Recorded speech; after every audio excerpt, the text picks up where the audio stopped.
हम मांगते हैं। आमीन आमीन। आज हम वचन खोलेंगे पहला राजा। जिस तरह कल मैंने आपको बताया था कि आप लोग आज से राजाओं की पुस्तक और गिनती की पुस्तक की स्टडी हम साथ साथ में करेंगे। हमें याद रखना है, गिनती की पुस्तक में मूसा था, इजरायली लोग थे और परमेश्वर ने उनको क्या क्या बोला, किस किस तरह से व्यवस्थाएं मिली। और राजाओं की पुस्तक में हम देखते हैं शुरू में दाऊद की ज़िंदगी, सुलेमान की ज़िंदगी, उसके बाद दूसरे राजाओं की ज़िंदगी जो परमेश्वर से कभी पास गए, कभी प्रभु से दूर गए। उसके बाद हम एलिया की ज़िंदगी और अलीशा की ज़िंदगी, इन चीज़ों को अभी आने वाले कुछ हफ्तों में और दिनों में हम पढ़ेंगे। और मैं आपको इसमें प्रोफेटिकली आगे लेके जाऊंगा और स्पिरिचुअली आगे लेके जाऊंगा कि किस पार्ट को हम पहले पढ़ेंगे, ताकि उसके साथ साथ जो आपकी स्पिरिचुअल जर्नी है, आपकी जो स्पिरिचुअल लाइफ है, वो भी कनेक्टेड रहे परमेश्वर के साथ और वो भी ब्लेस्ड रहे। और परमेश्वर आपकी लाइफ में उन स्पिरिचुअल चीज़ों के ऊपर आपको काम करना सिखाकर आपकी लाइफ को स्ट्रॉन्ग करके आपको बिल्ड कर सके और परमेश्वर में आगे लेके जा सके। तो आज हम पढ़ेंगे पहला राजाओं, उसकी 18 बाब को हम पढ़ेंगे और उसके बाद उसकी 30 आयत को पढ़ेंगे। ये करमेल पर्वत के ऊपर एलिया था, जहां पर उसने बाल के सभी नबियों को मारा था। और बाल के 450 नबी और अशेरा के 400 नबी, तो इनको किस तरह से उसने नष्ट किया, इस 18 बाब में हम उसे पूरी रीति से पढ़ते हैं। लेकिन आज जिस विषय पर मैं आपको आगे लेके जाऊंगा वो आपके लिए बहुत जरूरी है। तो एलिया ने 30 आयत में लिखा, सब लोगों से कहा मेरे निकट आओ। तो सब लोग उसके निकट आए। तब उसने यहोवा की वेदी को जो गिराई गई थी मरम्मत की। बाइबल कहती है जो वेदी थी वो गिरी हुई थी। तो सबसे पहले उसने वेदी की मुरम्मत की। तब एलिया ने याकूब के पुत्रों की गिनती के अनुसार, जिसके पास यहोवा का वचन आया था, तेरा नाम इज़राइल होगा, 12 पत्थर छांटे और उन पत्थरों से यहोवा के नाम की वेदी बनाई और उसके चारों ओर गड्ढा खोदा और 2 सवा ताकि बीज उसमें समा सके। कितना बड़ा गड्ढा था वो। और लकड़ी को सजाया, बछड़े को टुकड़े टुकड़े कर कर लकड़ी पर रखा और 4 घड़े पानी भर के होम बलि पशु और लकड़ी पर उसने कहा उंडेल दो। अब यहां पर परमेश्वर का आत्मा जो हमें सिखा रहा है वो ये है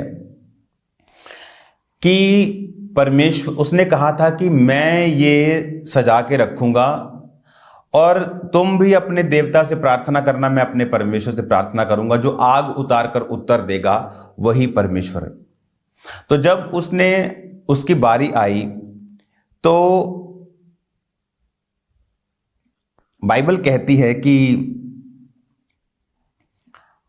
जब दूसरे नबी उसको नहीं कर सके, आग नहीं उतार सके, जब एलिया की बारी है तो पहले उसने टूटी हुई वेदी की मुरम्मत की।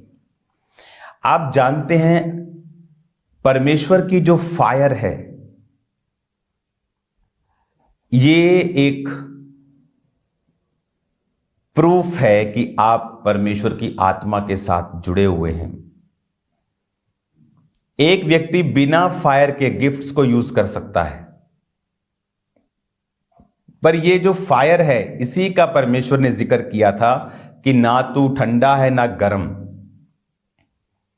एक विश्वासी की जिंदगी में पवित्र आत्मा की अग्नि होनी चाहिए, क्योंकि यही जीसस क्राइस्ट के बारे में कहा गया था कि यूहन्ना ने कहा था मैं तुम्हें पानी से बैप्टाइज करता हूं, लेकिन मेरे बाद जो आने वाला उसकी जूती का बांध खोलने के मैं योग्य नहीं, वो तुम्हें पवित्र आत्मा और आग के साथ बपतिस्मा देगा। तो हमें ये बात को बड़े ध्यान से समझना है कि परमेश्वर ने कहा कि मैं तुम्हें पवित्र आत्मा के साथ और आग के साथ बैप्टाइज करूंगा। एक अग्नि है, अग्नि जो की प्रेजेंस जो है वो निशानी है कि पवित्र आत्मा आपकी जिंदगी में है। ये निशानी है कि आप परमेश्वर के साथ सही चल रहे हैं। लेकिन एलिया को यह बात मालूम थी कि वो अग्नि कभी भी परमेश्वर नहीं उतारेगा जब तक मेरी वेदी जो है वो टूटी हुई है। इसीलिए आपको 2024 की प्रोफेटिक नाइट में, 31 नाइट में आपको बोला गया था कि 2024 में जो लोग अपनी वेदियों को बनाकर रखेंगे परमेश्वर बड़ा काम करेगा। जब आप उस वेदी का मतलब है कि परमेश्वर के सामने अपनी जिंदगी को, प्रार्थना की जिंदगी को सही रीति के साथ उसे करेक्ट करना, आज की, कल नहीं की, परसों ज्यादा कर ली, फिर 2 दिन छुट्टी कर ली, ये रॉन्ग है, स्पिरिट में अच्छी बात नहीं है। जैसे मान लो आज आपने खाना खाया, फिर आपने 2 दिन बाद खा लिया, फिर आपने एक दिन चंगा व्यास ही चंगा ही खा लिया है ना फिर 2 दिन छुट्टी कर ली, आपकी लाइफ हेल्थी नहीं रही, बॉडी आपकी हेल्थी नहीं होगी। चाहे आप कैलोरी इनटेक उतना ही लें, लेकिन आपकी बॉडी कभी हेल्थी नहीं होगी, क्योंकि आपकी बॉडी को, आपके मेटाबॉलिज्म को फूड चाहिए, कुछ कुछ घंटे बाद आप उसे दें, फिर उसे फास्टिंग पे रखें, फिर दें। इस तरह से आपकी बॉडी हेल्थी रहती है। स्पिरिट का क्या रूल है? स्पिरिट भी सेम, एक दिन हैवी प्रेयर और फिर 7 दिन छुट्टी, ये रॉन्ग है। इसीलिए उसको मालूम था कि आग नहीं उतरेगी। जब आग नहीं उतरेगी लोगों को यकीन नहीं होगा। आपकी लाइफ में परमेश्वर की आग नहीं है तो गवाहियां नहीं है, आग नहीं है तो शैतान की उपस्थिति होगी, शैतान के अटैक होंगे। शैतान के अटैक होंगे तो लोगों के सामने आपकी टेस्टिमनी कंप्लीट नहीं होगी, आपकी लाइफ भी उन्हीं की तरह स्ट्रगल वाली होगी। आपकी लाइफ में भी वही झंझट, झमेले, कंफ्यूजन होगी जो अन्य जाति लोगों की लाइफ में चल रही हैं। तो आपकी टेस्टिमनी कभी भी स्ट्रांग नहीं हो सकती अगर आप वेदी को बनाएंगे नहीं तो। अब वेदी बन गई कि लाइफ को मैंने कमिट कर दिया कि परमेश्वर मैं तेरा हूं, तौबा कर लिया आपने। अब पहला स्टेप आग उतारने का कंप्लीट हुआ। अभी सब कुछ नहीं हुआ, आपने वेदी बना लिया, आपने लाइफ को कमिट कर दिया कि मैं रोज प्रार्थना करूंगा, मैं रोज प्रभु के साथ जुड़ के रहूंगा, मैं पाप में नहीं जाऊंगा, मैं पवित्रता में रहूंगा, मैं फालतू की डिस्ट्रैक्शंस से दूर रहूंगा। उसके बाद क्या किया उसने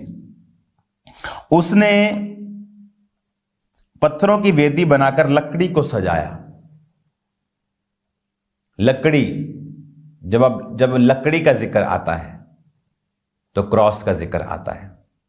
लकड़ी का मतलब है क्रॉस, जो काठ पे लटकाया जाता है, लकड़ी पे लटकाया जाता है, वो श्रापित है। बाइबल कहती है कि यीशु मसीह हमारे लिए श्राप बना कि हमें श्राप के बंधनों से छुड़ाए।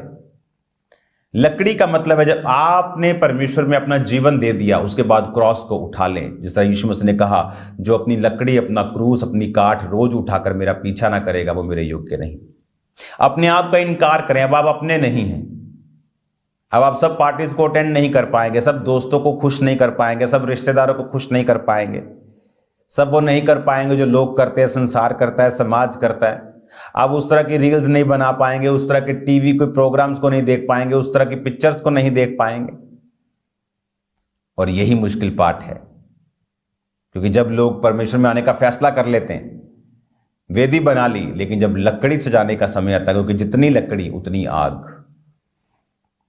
आपके चूल्हे में लकड़ी कम, आग कम, लकड़ी ज्यादा, आग ज्यादा, ईंधन ज्यादा, आग ज्यादा। तो वो सेल्फ डेथ, अपने लिए मरना, is equal to fuel in the spirit. आपकी आत्मा का फ्यूल आपकी सेल्फ डेथ है, आपका क्रूस उठाना, अपने आप का इनकार करना, अपनी इच्छाएं, अपना शरीर। आप परमेश्वर में 100% चल रहे होंगे, लेकिन फिर भी कुछ लोग होंगे जो आपसे खुश नहीं होंगे। हालेलुया, उनका आप कुछ नहीं कर सकते। आप परमेश्वर में पूरी पवित्रताई और प्रेयर में और फास्टिंग में और फायर में चल रहे होंगे, लेकिन अभी भी कुछ लोग ढूंढ रहे होंगे कौन सी गलती आज ढूंढनी है ताकि कल इसे क्रिटिसाइज कर सकें, क्योंकि वो लोग फोकसलेस हैं, फायरलेस हैं, अनॉइंटिंग लेस हैं, सब कुछ लेस है, चुगलियां ही हैं बस उनकी लाइफ में।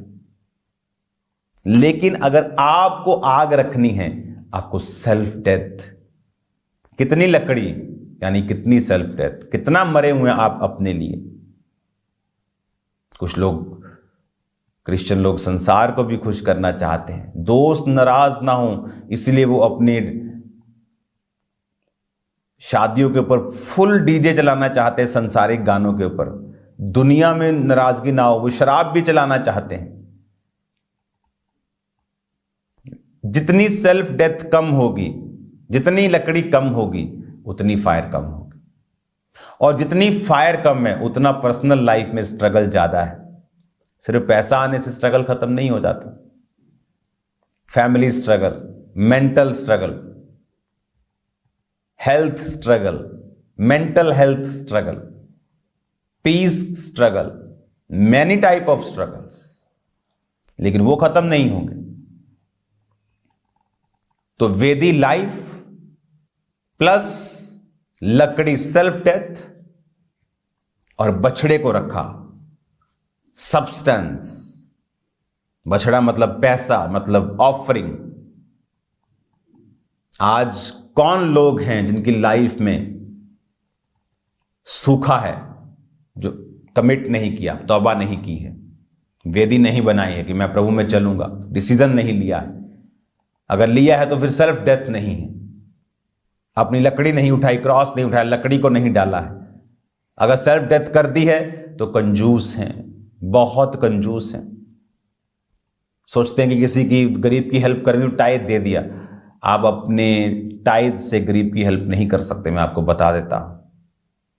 वचन कहता है परमेश्वर के भवन में वो लेके आना है, ताकि उससे जब काम होंगे, क्योंकि कभी कभी परमेश्वर के भवन में हर टाइम चैरिटी नहीं होती। किसी समय सुसमाचार का काम होता है, किसी समय हेल्प का काम होता है, किसी समय और काम होता है, किसी समय कई स्पिरिचुअल काम हैं। क्या प्रभु ने कहा बाइबल कॉलेज को बनाना है, हर साल 500 पास्टर्स रिलीज करने हैं, वो काम चल रहा है। चर्च बनाना है, वो काम चल रहा है। गरीब लोगों के रहने के लिए बनाओ, वो काम चल रहा है। उनके खाने के लिए बनाओ, वो काम चल रहा है। तो परमेश्वर जानता है उसके भवन में क्या हो रहा है, और इसलिए वो आपको ब्लेस करता है। अगर आज लोग डिसीजन नहीं लिया तब भी मरे, लेकर लकड़ी नहीं, सेल्फ डेथ नहीं है तब भी मरे, फ्यूल नहीं डाला, उसके बाद ऑफरिंग नहीं चढ़ाई तब भी मरे। तो बाइबल कहती है कि जब वेदी बनाई, लकड़ी सजाई, बछड़े को टुकड़े टुकड़े काट कर लकड़ी पर रखा, 4 घड़े पानी भर के होम बलि पशु और लकड़ी पर उंडेल दिया। पानी वचन को दर्शाता है, पानी बपतिस्मा को दर्शाता है, पानी परमेश्वर में डूब जाने को, परमेश्वर में पूरी उसकी शिक्षाओं के ऊपर चलने को दर्शाता है। जब पानी की बात आती है तो पूरी तरह से परमेश्वर में चलने की, डूब जाने की बात आती है, कि हर तरह से इमर्ज होके, बैप्टिज्म का मतलब है इमर्ज होना, कि आप परमेश्वर में चलेंगे पूरी तरह से। फिर आपने अपनी लाइफ को कमिट कर दिया, आपने क्रूस को उठा लिया, आपने अपनी ऑफरिंग अपने पैसों से खुदाबंद की महिमा की। उसके बाद पानी का मतलब परमेश्वर की शिक्षाओं में पूरी रीति के साथ उसके वचन पे चलना और उसमें डूब जाना। क्या कहता है वचन, कि उसने कहा होम बलि और लकड़ी पे उंडेल दो, दूसरी बार ऐसा करो, तीसरी बार करो। लिखा जल वेदी के चारों ओर बह गया, यानी सब कुछ, पानी ऊपर आ गया, पानी के नीचे चला गया, वो इतना पानी पानी वहां पे हो गया। जबकि आग उतारने के लिए तो उसको चाहिए था कि कुछ सूखा सूखा रखो, कहीं से चिंगारी आ जाए, लेकिन उसने गीला कर दिया सारा कुछ। और फिर उसने जब प्रार्थना की तो परमेश्वर ने आग उतारी और सब कुछ, पानी, लकड़ी, बछड़ा, सब वेदी, सब भस्म कर दिया। परमेश्वर ने आग उतार कर परमेश्वर ने उत्तर दिया। आग उतरना जरूरी है। आग आपके एनिमीज से आपको सुरक्षित रखती है। आग आपके दुश्मनों को शर्मिंदा रखती है। आग आपको सुरक्षित रखती है। आग आपको जीवित रखती है, आपको गर्म रखती है। आपकी बॉडी में से अगर आग को खत्म कर दिया जाए, आप मर जाएंगे। मुर्दे पे हाथ लगाते कहते जी ठंडा है, क्योंकि अग्नि नहीं है, फायर नहीं है, वो ठंडा हो चुका है। स्पिरिचुअली अगर आप अग्नि में हैं, आप जीवित हैं, गर्म हैं, जीवित हैं, ठंडे हैं, आप मर चुके हैं। तो इस राजाओं की शिक्षा में पहला काम जो आपको करना है, अपनी वेदियों को स्थापित कीजिए, प्रार्थना को स्थापित कीजिए, तौबा, प्रार्थना, अपने आप को सेल्फ डेथ में लेके चलिए, अपने आप का इनकार कीजिए। जो मेरे पीछे आएगा, वो अपने माता पिता भाई बहन सबसे मुझसे अधिक प्यार करे तो वो मेरे काबिल नहीं है। प्रभु को पहला स्थान दें, परमेश्वर के पीछे चलें, अपने पैसों को परमेश्वर के लिए रखें ना, अपने बीजों को दें। जितना बीज आप चढ़ाएंगे उतना आत्मा में भी आप बढ़ेंगे। आप देखेंगे उस बीज, हमने देखा है जब हम बीजों को सेक्रीफाई, अगर मैं आपसे बात कर रहा हूं तो उसके जस्ट इस प्रोग्राम के बाद मेरा बोने का समय है। इस जस्ट प्रोग्राम के बाद आई थिंक टाइम हो चुका है। अब मैं जाऊंगा और अपना काम करूंगा। और ये पॉसिबल कैसे है? जब आप इस बात को समझकर परमेश्वर में चलेंगे, आप इस बात को समझेंगे, आप इस बात को अपनी स्पिरिट में लेंगे कि मुझे वेदी को बनाना है, मुझे लकड़ी क्रॉस पर उठाकर चलना है, मुझे अपने पैसों, अपनी गिफ्ट, अपने टैलेंट्स को भी परमेश्वर में उसको बोना है, देना है। परमेश्वर के वचन, उसके पानी से पूरी तरह से उस शिक्षा में डूब जाना है। आग उतरेगी। ऐसी 4 चीजें जिसने की हो और आग ना उतरी हो, ये पॉसिबल नहीं है। इसको मैं कंटिन्यू जारी रखूंगा ताकि आपको समझ आए, क्योंकि इसमें अभी एक भेद और है लेकिन उसे टाइम लगेगा देने में, तो आज वो समय नहीं है। जितने लोग पहली बार इस प्रोग्राम में जुड़े हैं, अपनी आंखों को बंद करके मेरे साथ प्रार्थना करें। प्रभु यीशु, मैं पापी हूं, मुझे माफ करें, अपने लहू से धोकर मुझे साफ करें, अपनी संतान होने का अधिकार दें, मुझे एक्सेप्ट करें अपने बेटे बेटी के रूप में, इन जीसस नेम, आमीन।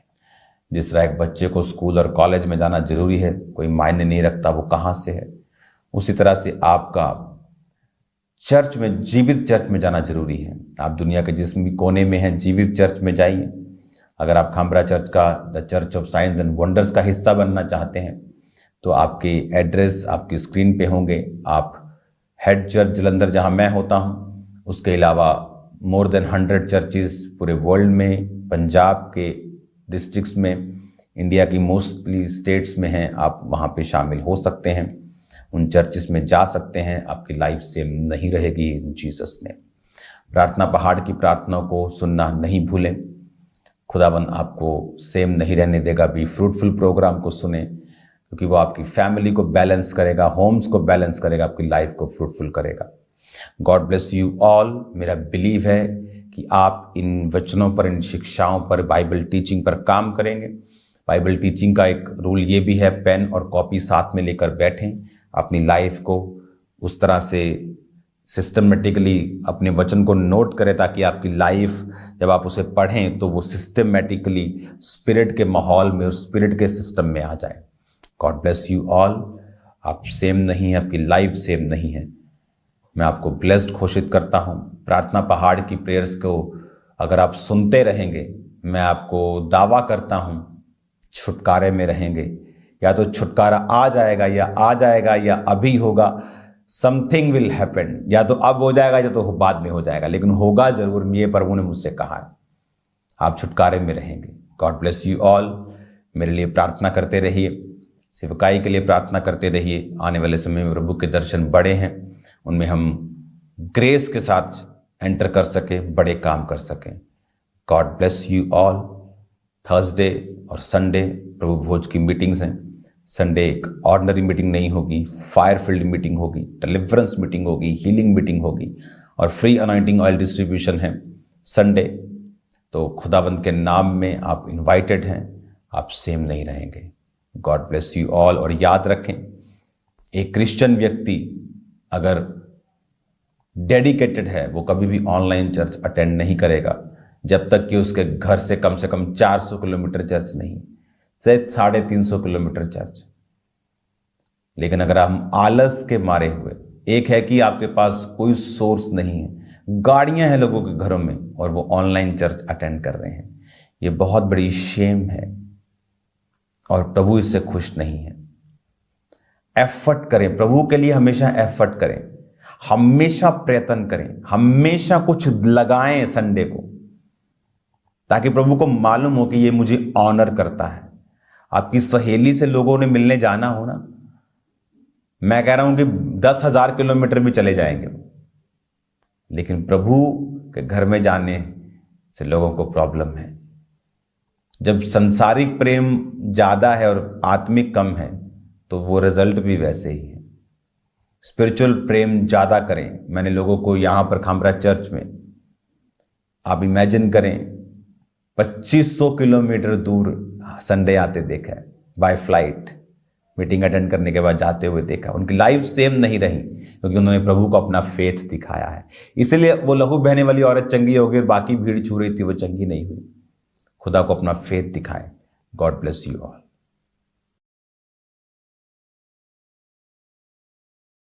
जिस तरह आपने परमेश्वर के दास के द्वारा परमेश्वर के गहरे भेदों को सुना है, तो ये टाइम है बोने का। तो अपनी ऑफरिंग, अपने टाइथ, अपनी सीड को निकालें परमेश्वर के कामों के लिए।